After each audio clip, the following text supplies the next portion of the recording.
If n equals 23, x bar equals 30, and s equals 4, find the margin of error at a 90% confidence level. Okay, so we don't know the population standard deviation sigma. We only know the sample standard deviation s. So this is one of those times that we will need to use t-scores for our critical values. So let's go ahead and put in all the information. We have 90% confidence level, and that leaves a total area in the two tails of 1 minus the confidence level. And so in each tail, we would have half of that amount. And we can use the sample size, 23. That will mean that we have 22 degrees of freedom. And when we go to find our critical value, instead of using norm dot inverse, I'm going to use t dot inverse because I don't know my true population standard deviation. So the probability to enter here is the left area, and the degrees of freedom would be n minus 1. Now I will make that into a positive value by using the ABS absolute value function on it. And my sample standard deviation is 4. So now I have everything I need to calculate the margin of error. The margin of error, remember, is equal to the critical value times the standard error.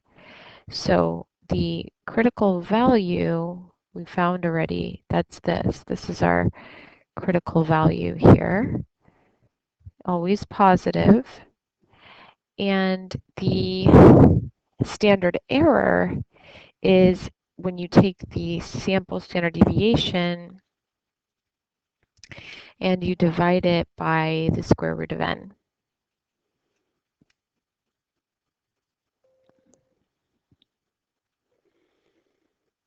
So now my margin of error, using my critical value times the standard error, I get 1.4322. So that's my margin of error. Is that all I was supposed to do? Find the margin of error? Yeah. So if you were asked to construct the confidence interval, there would just be one more step. So I'll go ahead and do that. Lower bound and upper bound would be found using your sample statistic, which was 30 here. So 30 minus the margin of error and 30 plus the margin of error would be the boundaries for your confidence interval. But they only asked us for the margin of error. So it says to round to 2 decimal places. So let's see. Not so bad.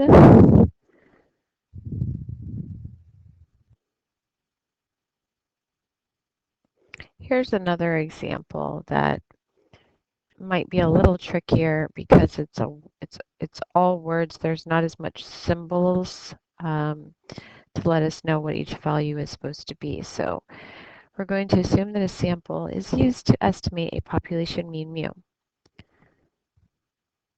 Find the margin of error that corresponds to a sample of size 8. Okay, so let's start filling in the blanks here. Let's see. The sample size 8 with a mean of 80.1. In fact, you could set this whole thing up to do a t interval. Let's do that. Let's make it a special calculator so we can use it over and over. Okay, so I've set up a place to keep all the stuff, and we'll just do it step by step as we answer this problem. Where'd it go? There we go. All right, so we want to find the margin of error that corresponds to a sample of size 8 with a mean of 80.1 and a standard deviation. Now, when they talk about this standard deviation, is this sigma or is this the sample standard deviation S? The way you can tell is in the context that it is stated. So it says a sample of size 8 with a mean and a standard deviation. So all of that is talking about a sample, which makes this the sample standard deviation S. And that's why we know that we're doing a confidence interval using t-scores for the critical values. So we'll go ahead and put the standard deviation 15.6 in. Notice that the degrees of freedom should be n minus 1, so that's 8 minus 1 will be 7. And it may help if you're setting up calculators, you may want to make any cells that you don't want to have to worry about anymore. Like if they're automatic calculations, you can gray it out so that you know you only have to change the values in the white boxes. Then the confidence level here was, let's see, the confidence level is 99.5. So 0.995, and the alpha is always going to be 1 minus the confidence level, and the alpha half is always going to be alpha divided by 2,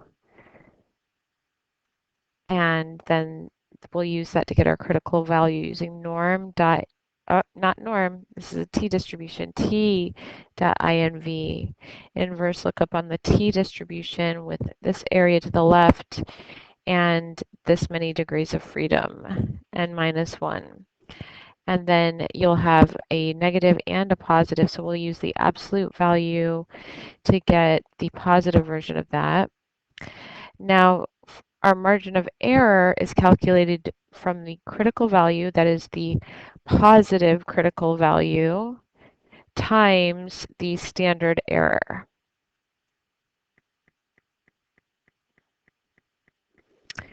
So that was CV, positive CV, times the standard error. Okay, so the critical value is positive 4.02934, and the standard error is going to be this sample standard deviation divided by the square root, oh, can't type, square root of n. So where's the n? Right in here. All right, so now I've got my critical value and my standard error. All I have to do is multiply them to get my margin of error E.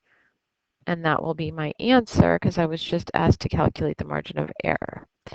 So this value right here, and let's see if there's any round off rules. Answer should be obtained without any preliminary rounding. However, the critical value may be rounded to 3 decimal places. Well, let's see what happens if we just leave it like it is. Looks good. All right, so what else did I make an automatic calculation here?